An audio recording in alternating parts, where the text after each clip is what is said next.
Welcome to Embedded Implementers Forum Session 2, Introducing Modblox 7, the next generation modular system for industrial computing in various segments. I'm your moderator, Brandon Lewis, and I'm here with a panel of embedded computing experts who are going to discuss how the evolution of BoxPC technology can help simplify control system design and, frankly, pretty much any system design. Our panelists today are Manfred Schmitz, Managing Director of CI for Rail, Bernd Kleberg, CEO of EKF Electronic, Johann Klamer, Product Manager at LTech Electronic, and Detlef Chrysler, Product Marketer for Phoenix Contact. As before, you can find more background information on the panelists in the presenter window, which is in the upper left of your viewing dashboard. Just click on their name or picture, and it'll expand with their bio. So this session is going to consist of a quick 10 or so minutes of presentation on this first of its kind BoxPC standard Modblox 7. And then we're going to open it up for 20 minutes or so of panel discussion, during which time our experts will be fielding your questions. So make sure you use the Q&A tab, which is in the upper right of your webcast window. We encourage you to make use of that function early and often so we can get through as many questions as possible in the time that we have today.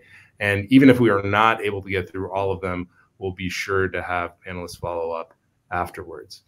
If you have questions pertaining to the webcast operation itself, like, for example, if your slides aren't working or if you're having trouble with audio, use the Q&A tab to submit those questions as well, and one of our technicians will get back to you with a quick fix.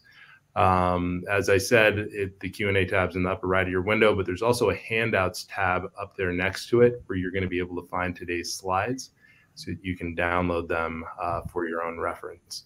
A final note before we get started today is that all Open Systems Media webcasts are copyrighted and may not be recorded without prior permission, but I don't want to take up any more time, so we can get started by handing it right off to Manfred Schmitz of CI for Rail.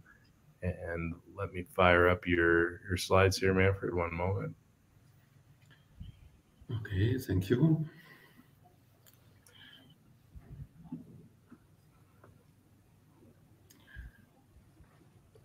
All right, take it away.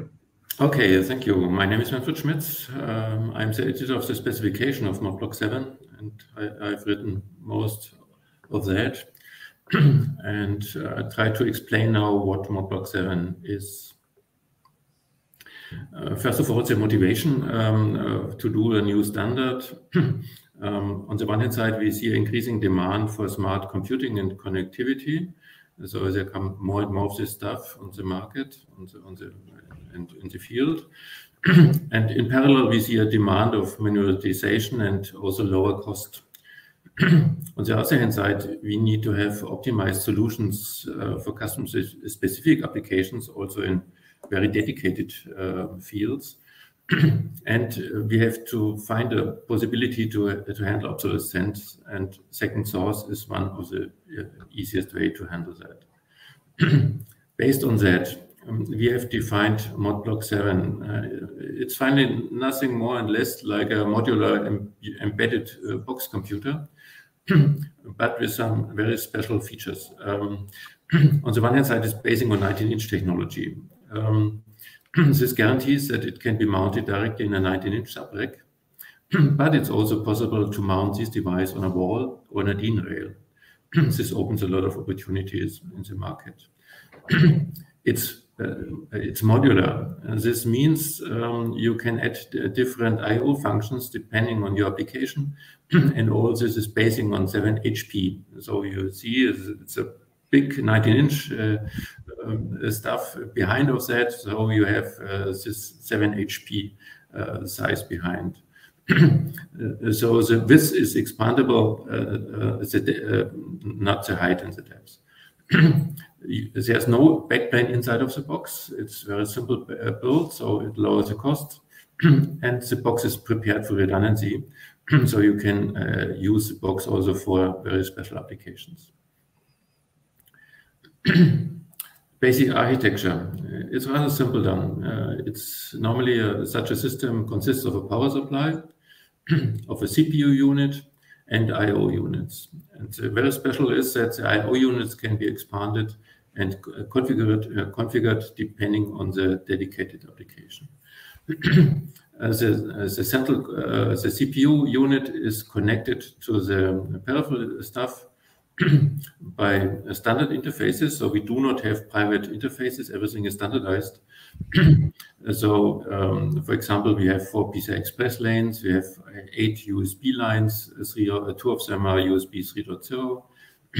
And these are the connection to the input-output unit, and the signals are cascaded from one board to the other.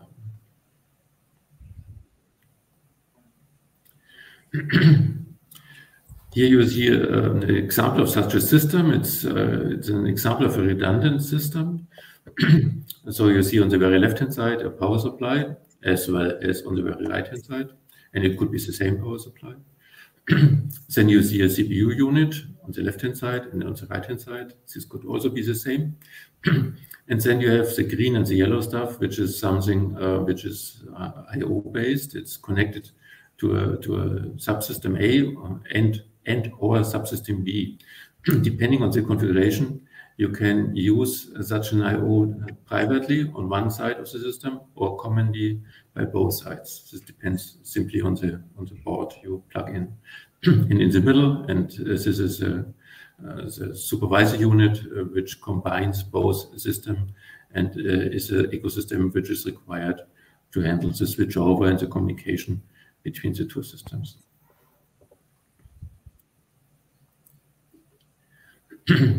Okay.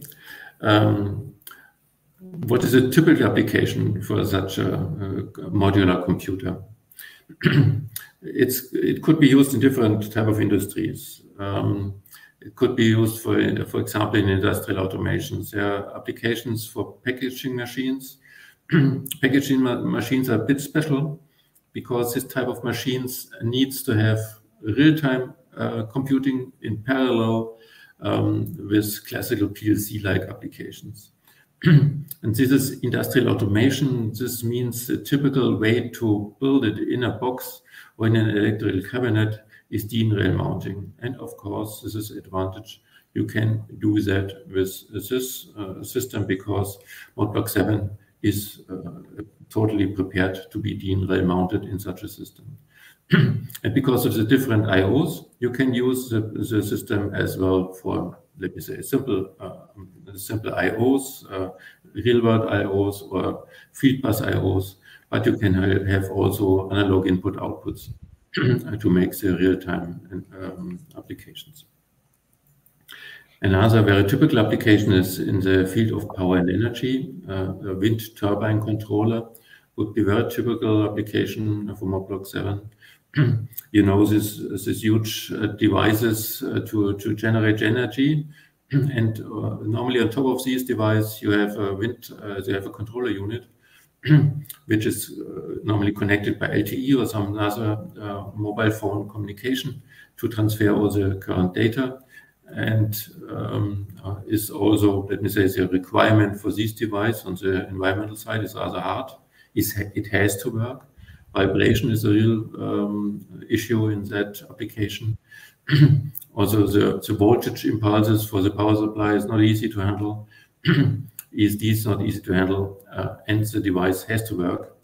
And some customers are also preferring to have redundancy for this to guarantee that the device is always connected to the world, independent of one LTE modem. So you can have two devices in parallel in one box, and have redundancy also for the communication and the controlling of that unit. Other applications in the area of transportation, predictive maintenance is one of the buzzwords currently in the world. The idea is to collect all the data inside of a train or a bus and try to find out some parts of the machine or of the transportation device which needs to be repaired. And for that, you have to collect all the data in such a train or a bus. And this type of data are very different. You have data which comes directly from a sensor. You have dedicated field buses you have to collect. And you need to have a lot of communication, LTE, wireless, or whatever to do that. And all this could be integrated in such a small box. And the advantage is that you can tailor the required I/O depending on the dedicated application. And to make such devices not too expensive is really a key issue when you want to have this field of application successfully brought in the market, because total cost of ownership is a critical point. Another application is, which comes up more and more, is in the medical area. Robotic arms are used for several applications, also for surgeries, to help the medical staff to do that correctly. This is really critical, and for that, redundant architecture is a key point, and guarantees safety for what you are doing.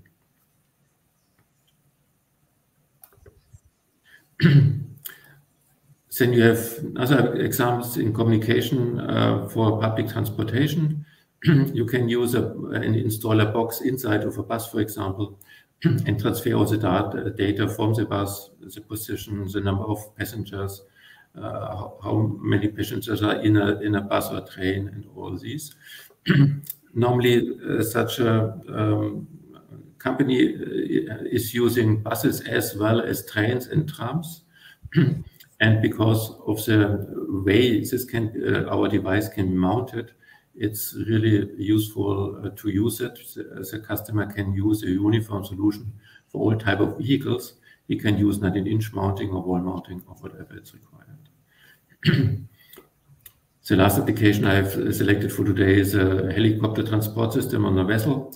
And this is also a device which is in a military environment. It's a combination of dedicated I/Os to open and close the doors. There are field buses which has to be communicated with the ship.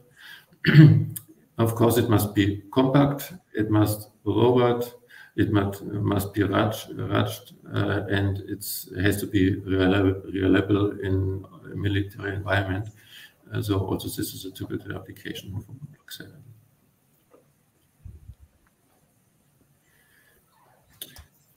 That's all from my side. 10 minutes, I'm a bit over. Great, thanks for that, Manfred. Great introduction there to Modblox 7.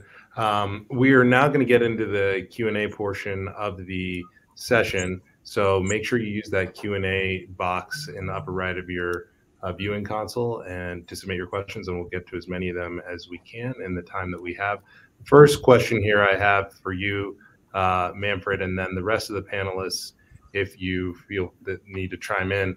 So it's sort of surprising that to date there hasn't been a standard for BoxPCs.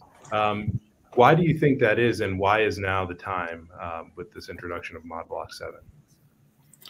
In my opinion, is that a BoxPC is under high pressure of price.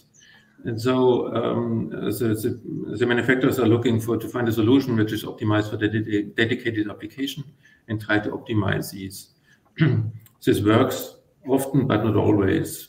And especially when you go in dedicated market segments, such devices fails because you do not have the right I/O. And the great idea is that we can interchange the I/O devices depending on the application between the suppliers.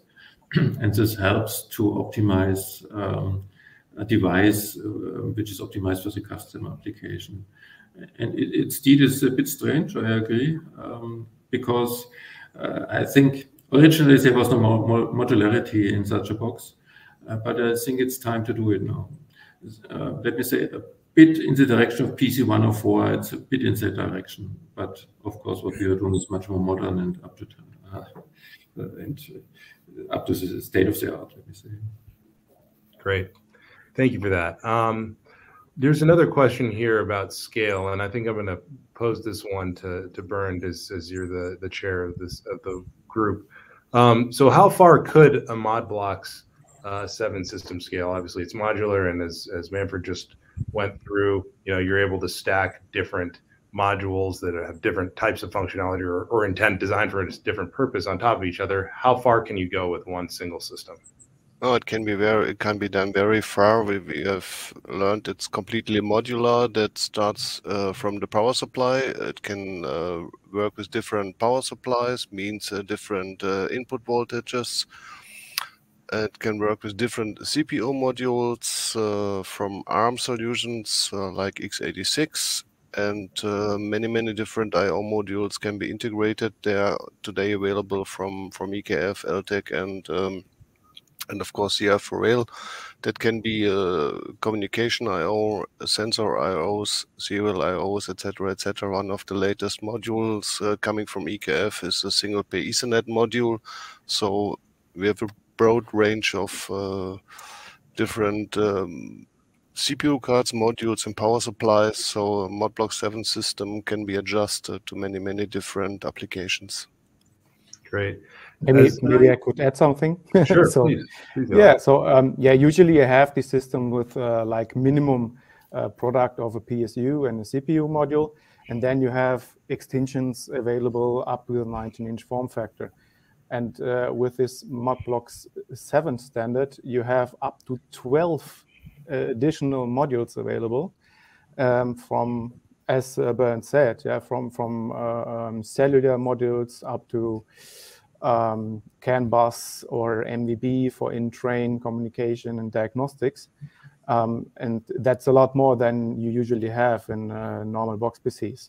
So, and the application variety or the possibilities are here like endless. So you can use it then as a router, as an access point, as a security gateway, or also as a monitoring platform and data logger. So lots of possibilities. And depending on the CPU module you want to use, you can also scale the performance from dual core to quad core.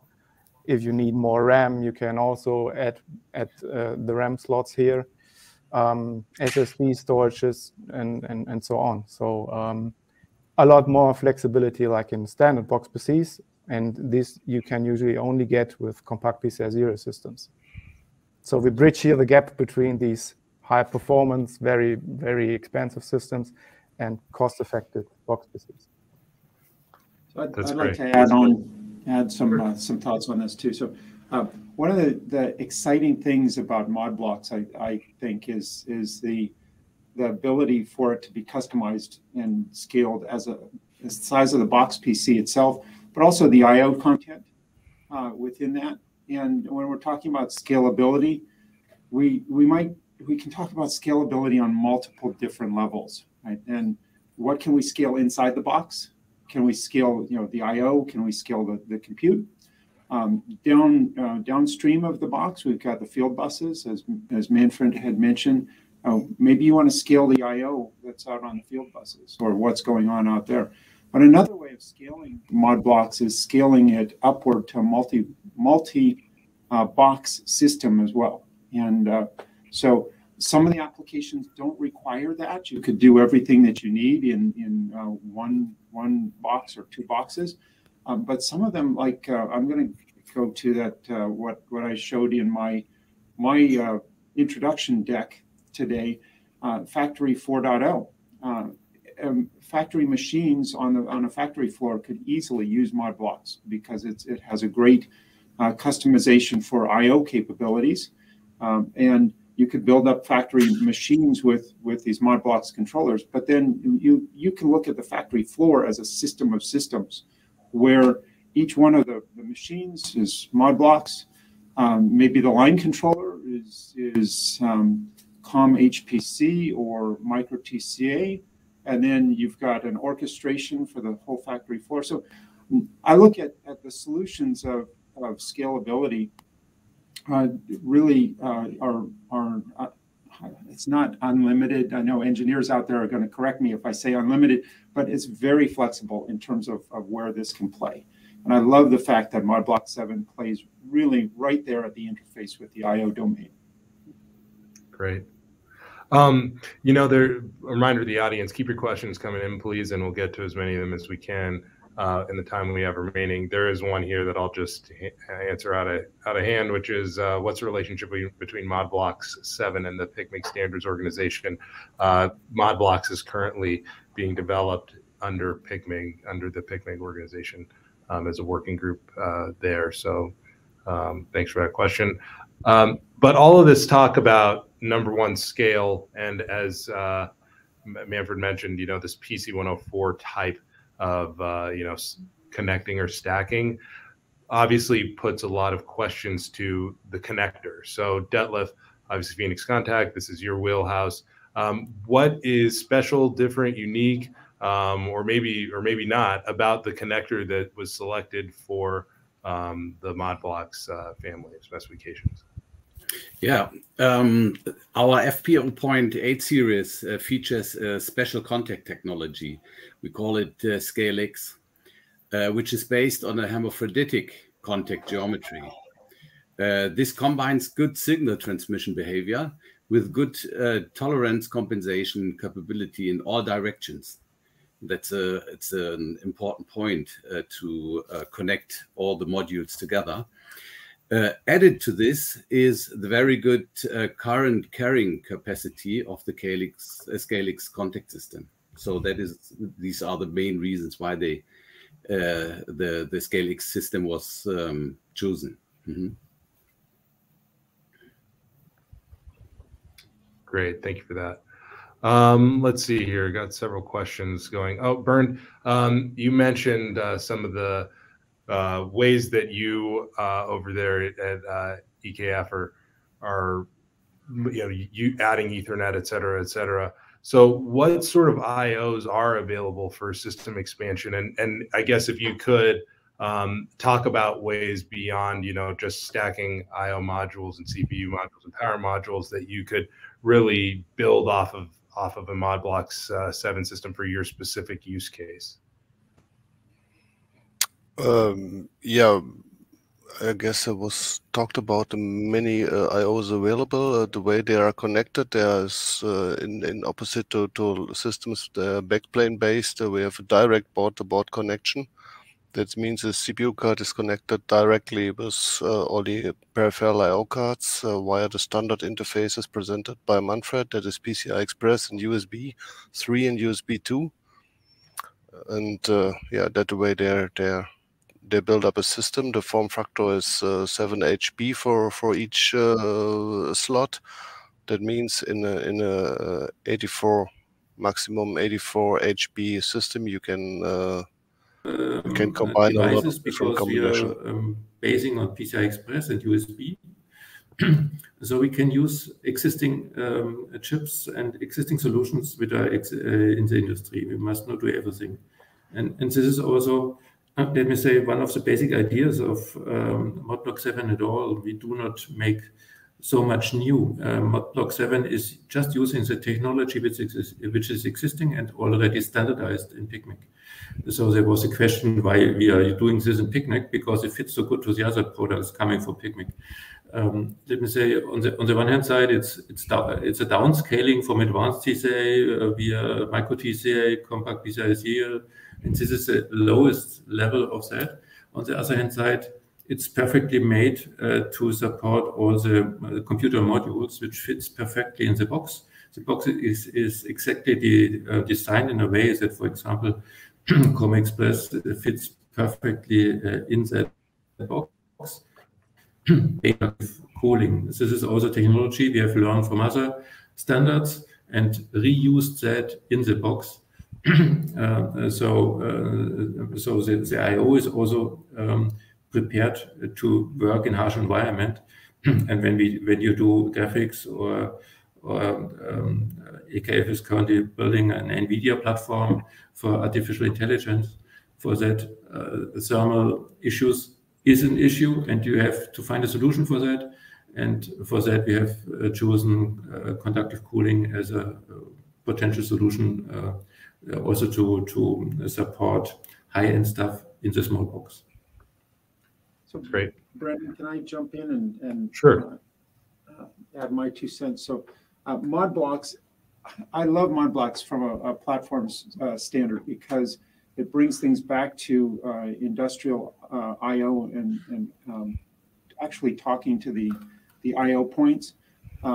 It is, like Manfred was saying, positioned in a different space than a lot of the other PICMIG specifications. And if someone's out there and they're wondering, well, can I get my particular I/O in Modblox? And I think it was kind of addressed here. What I want you to understand is, if you don't see your I/O available from a vendor, you can easily create your own I/O.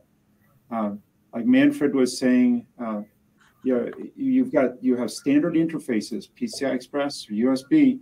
You can easily find chips that will do that. So if I wanted to design a card that had multiple, I don't know, RS-422, for instance, I have lots of RS-422, I would go through the process of finding the chip. I would probably do USB to RS-422, and then I would find the connectors that would break out from the Modblox module that I wanted to create to get me all of my RS-422 points, and then I would have the board built to do that. And there's also, I could do that board in-house, or I could work with someone else, PICMIG member company or contract manufacturer, to build that board for the Modblox 7 installation. So I hope that brings it down to nuts and bolts. If you don't see your I/O, doesn't mean that Modblox 7 isn't for you. What it should mean is, it's so easy to create your own I/O that Modblox 7 is the right platform for you. Thanks for that, Doug. There's been a lot of talk about where Modblox 7 would fit, potentially beneath, an order of magnitude down from a compact PCI or compact PCI serial type system. And I know that many of the panelists here, their organizations build compact PCI systems or have in the past. Johan, what would that migration look like, given the fact that, compact PCI serial or backplane based systems? What would it look like moving from a platform like that to Modblox in the real world? Yeah, so usually these compact PCI serial systems are very expensive systems. They have very high performance. And these Modblox 7 systems, they cannot compete with the very, very high performance systems.